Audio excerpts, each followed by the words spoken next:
Sobat Movie dimanapun kalian berada. Berjumpa lagi dengan channel Ocha Film yang pastinya selalu setia untuk berbagi alur cerita. Tentunya Mimin akan membahas alur cerita movie yang sangat menarik. Kali ini kita akan kupas tuntas cerita movie berjudul Wild Card. Berkisah tentang seorang bodyguard yang terjun ke dunia kriminal demi membela temannya. Nick Wilde adalah seorang petarung tangguh yang bekerja sebagai bodyguard di Las Vegas. Di sisi lain, Nick memiliki masalah dengan dirinya sendiri, yakni kecanduan berjudi. Suatu hari, Nick tahu ada seorang temannya yang dipukuli secara brutal oleh beberapa preman. Akhirnya, Nick berhenti dari pekerjaannya sebagai bodyguard untuk membela kawannya itu. Nick harus menemukan pria yang memperkosa dan memukuli temannya bernama Holly. Situasi menjadi lebih buruk ketika terdakwa utama ternyata bagian dari mafia Las Vegas. Gimana? Penasaran kan? Yuk, simak sampai akhir. Ini dia alur ceritanya.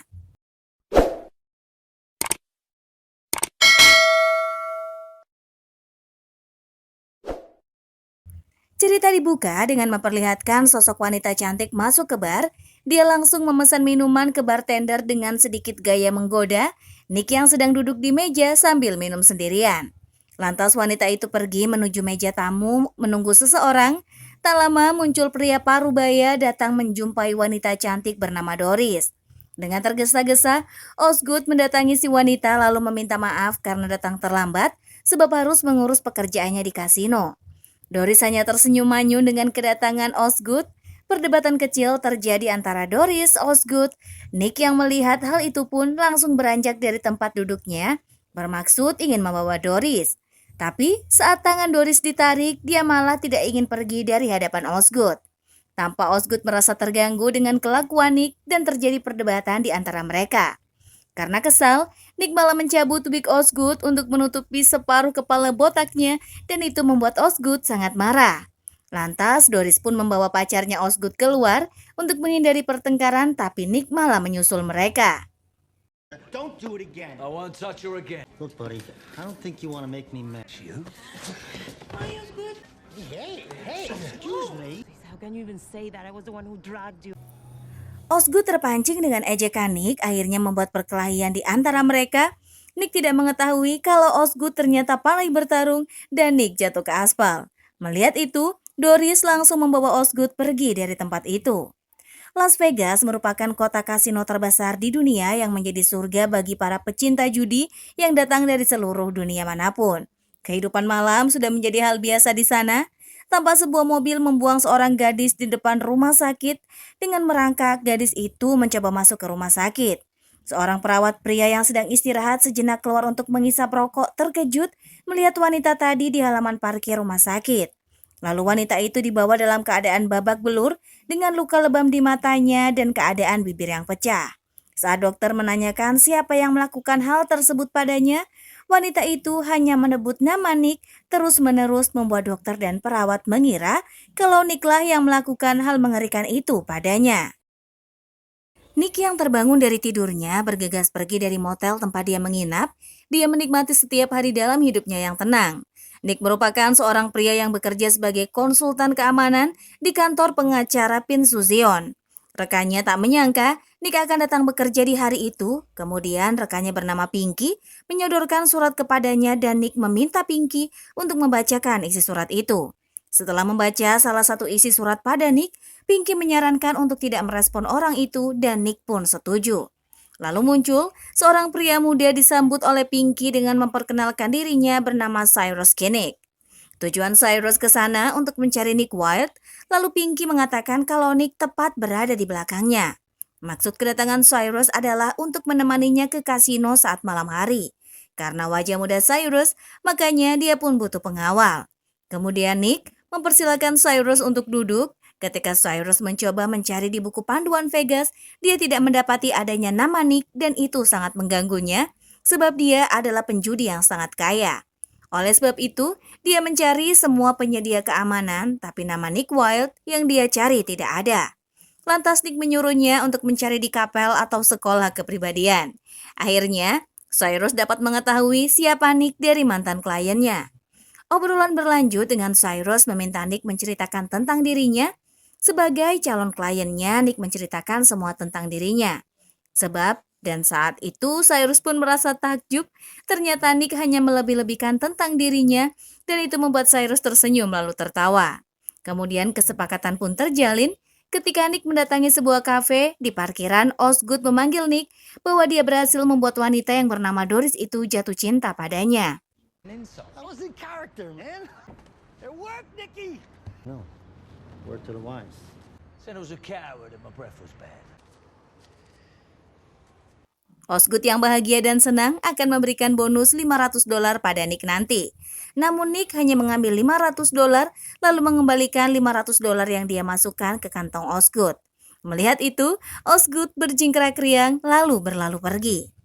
Nick yang duduk di kafe mengobrol sebentar dengan Mary si pelayan kafe.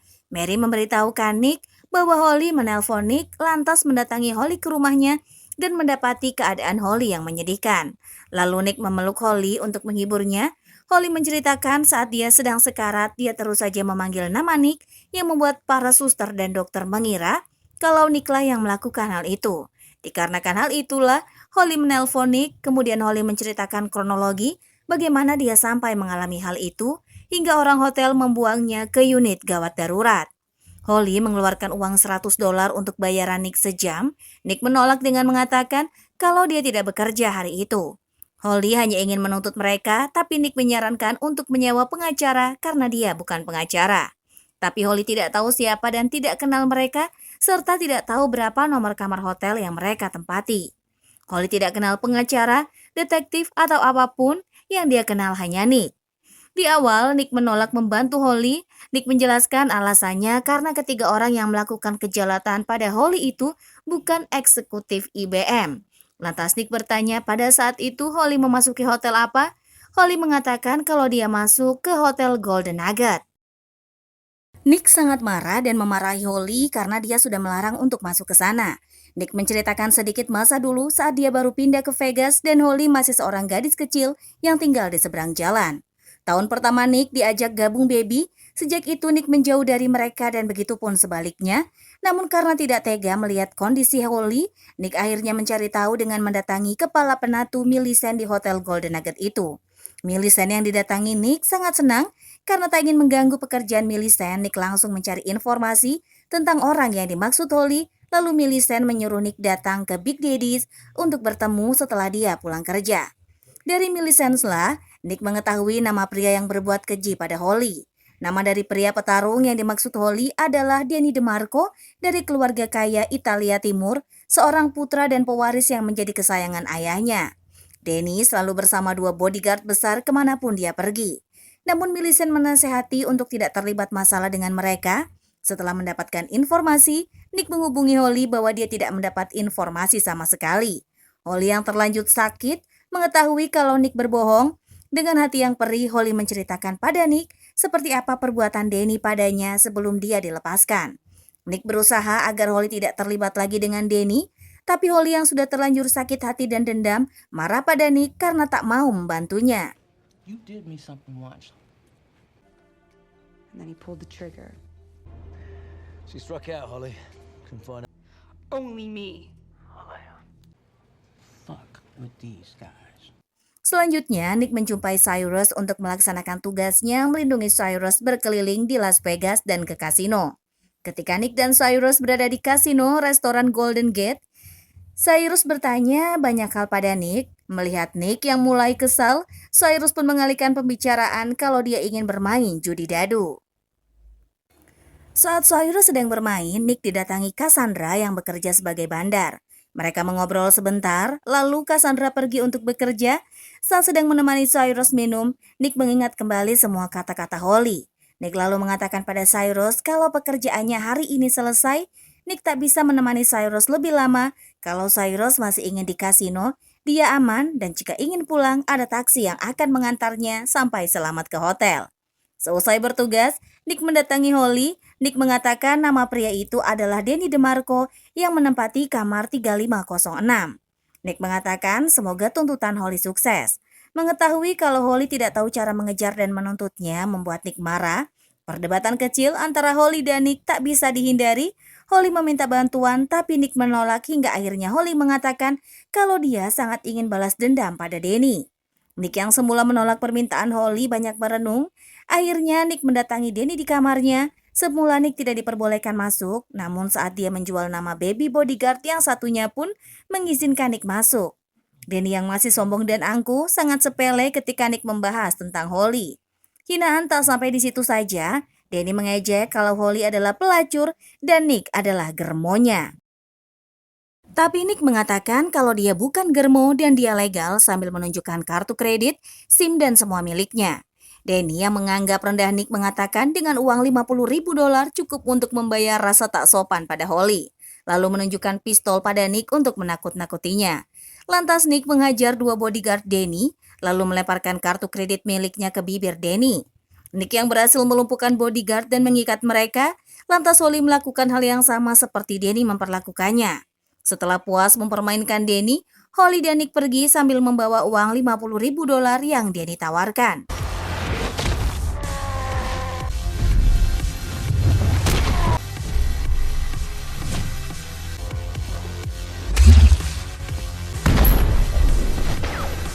Di luar, Nick menyuruh Holly untuk segera pergi dari kota itu karena khawatir kalau mereka pasti akan mengejar Holly. Nick tidak mengetahui kalau Holly sudah berkemas dan siap untuk pergi. Awal mula Holly menolak uang itu, tapi Nick memaksa. Akhirnya Holly hanya mengambil separuh uang tersebut dan berpamitan pada Nick menuju bandara. Nick yang selama ini tinggal di motel bingung akan diapakan uang $25.000 itu. Akhirnya Nick memutuskan untuk bermain judi di meja kasino. Nick mendatangi Cassandra di meja kasino tempat dia bekerja. Nick sangat menyukai permainan kartu blackjack. Dia bermain ditemani Cassandra sebagai bandar di meja judi. Permainan dimulai dari pertaruhan dengan uang sebesar $5. Permainan berlangsung dan membuat Nick mengalami kekalahan terus-menerus hingga akhirnya di mana jam kerja Cassandra hampir habis, Nick memohon agar Cassandra memberikan dia sebuah keajaiban. Harapan Nick ternyata tak sia-sia. Kartu yang dia inginkan muncul dan kali ini dia menang.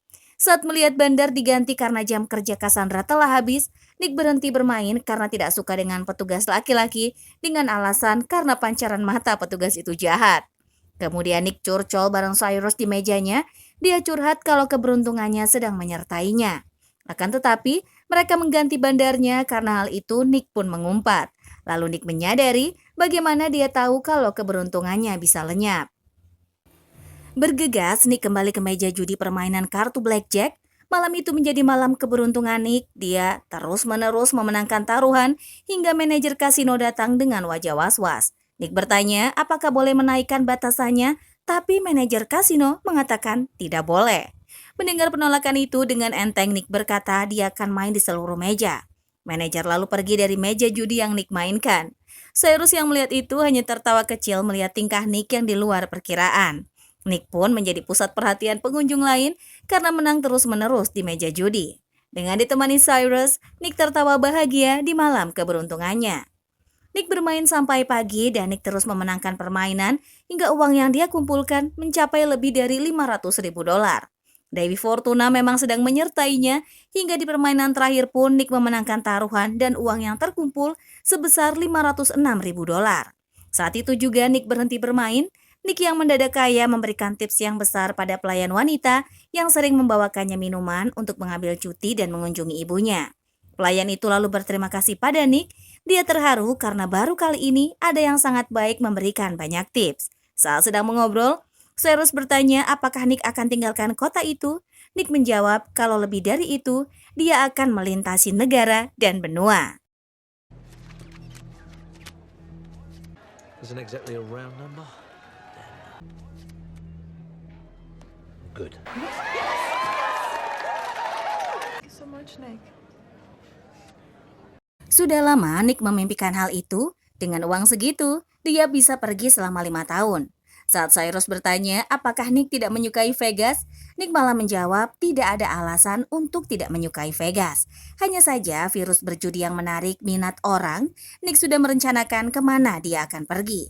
Namun saat Nick hendak menukarkan chipsnya, hatinya goyah, dia bimbang ketika melihat tempat penukaran uang. Nick membawa lagi chips yang sudah dia letakkan. Ketika Cyrus bertanya ada apa, Nick mengatakan kalau semua itu omong kosong dan itu hanyalah mimpi seorang pecundang. Cyrus tak mengerti maksudnya. Nick lalu menjelaskan bahwa dengan uang segitu 5 tahun pertama semua akan baik-baik saja. Namun setelah itu dia menyadari akan kembali ke kota itu lagi. Nick tak pernah memikirkannya karena selama ini dia tidak pernah berada di posisi itu, bahwa $1,5 juta tidak berarti apa-apa. Akhirnya Nick tidak tahu apa yang benar-benar dia butuhkan, yaitu persetan dengan uang. Nick membutuhkan lebih banyak uang untuk tidak kembali lagi ke kota itu, yaitu dengan mendapatkan kebebasan. Nick tak menyadari kesalahan apa yang akan dia buat nantinya. Nick pun mendatangi meja judi tempat Cassandra sudah berjaga kembali. Nick yang terbutakan oleh nafsu menginginkan lebih banyak uang, makanya lah Nick kembali bermain judi blackjack, namun kali ini keberuntungan tidak menyertainya. Nick yang mempertaruhkan semua uangnya kali ini kalah dengan kartu yang sama seperti saat tadi malam dia mengalami keberuntungan. Cassandra yang sangat menyesal mengatakan kalau Nick tidak harus meminta tambahan kartu karena kartu yang diinginkan kali ini tidak sesuai dengan harapan. Nick frustasi dan marah pada diri sendiri bahwa tadi dia sudah memiliki uang $500.000 dan sekarang telah hilang. Nick mabuk-mabukan sampai dia pingsan dan ketika terbangun Nick sudah berada di ruangan yang disewa oleh Cyrus. Melihat Cyrus yang mengetahui kalau dia butuh jus jeruk setelah mabuk, membuat Nick meminta penjelasan pada Cyrus. Cyrus menjelaskan kenapa dia menyewa Nick karena dia ingin menjadi pemberani dan mengalahkan ketakutan dalam dirinya. Cyrus juga menjelaskan bahwa di umur 19 tahun dia sudah bisa menghasilkan uang sebesar $70 juta. I know about the grapefruit juice, right? Street, and he had a sign on his back that said, I think you got something to say. This time you said it. that was going to be me when I got old. Di sini, Cyrus ingin memberitahu pada Nick bahwa kerja pintar adalah satu-satunya kelebihannya. Tapi itu sudah tidak cukup, maka dari itu dia membutuhkan pertolongan Nick. Cyrus juga mengatakan kalau dia akan membayar Nick sebab dia sangat kaya. Nick yang merasa menjadi pecundang sangat marah. Terjadi pertengkaran di antara mereka hingga Nick pergi meninggalkan Cyrus. Nick yang sedang frustasi didatangi oleh 2 orang pria yang mengatakan kalau Danny DeMarco meminta Nick untuk datang menemuinya. Nick sedang bad mood langsung memukul pria yang ada di sebelahnya. Perkelahian pun terjadi sampai-sampai orang suruhan Danny keluar dari persembunyian untuk menyerang Nick. Perkelahian terhenti dengan Nick mengalahkan semua orang suruhan Danny, namun karena kejadian di dalam kasino membuat Nick dibawa menghadap Baby.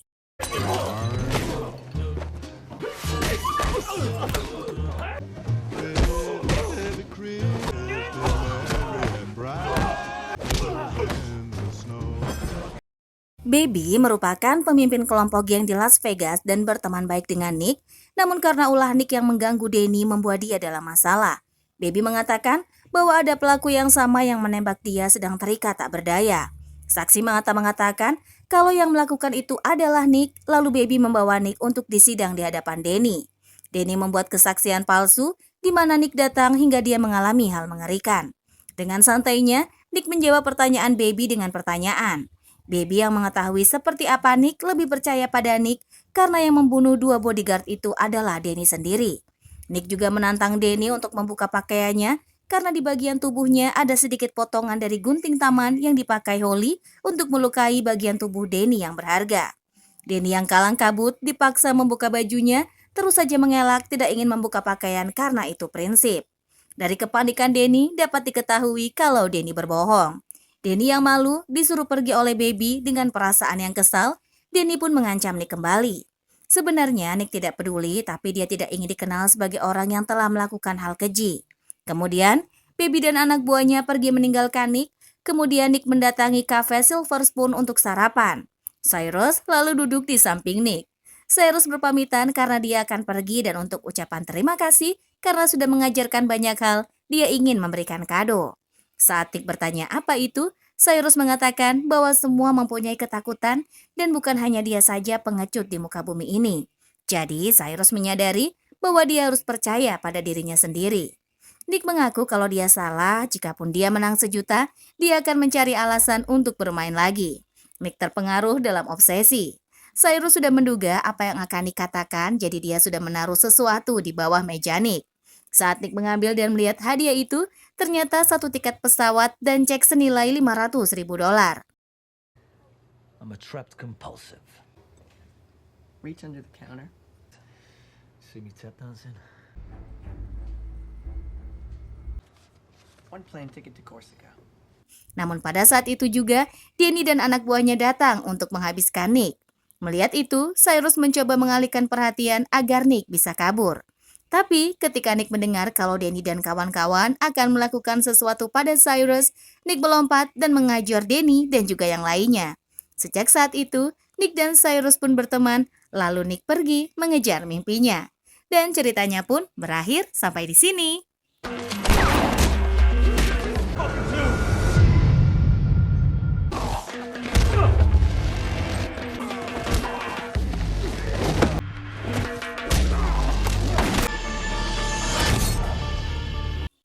Terima kasih untuk yang sudah nonton. Jangan lupa untuk like, komen, dan juga subscribe ya.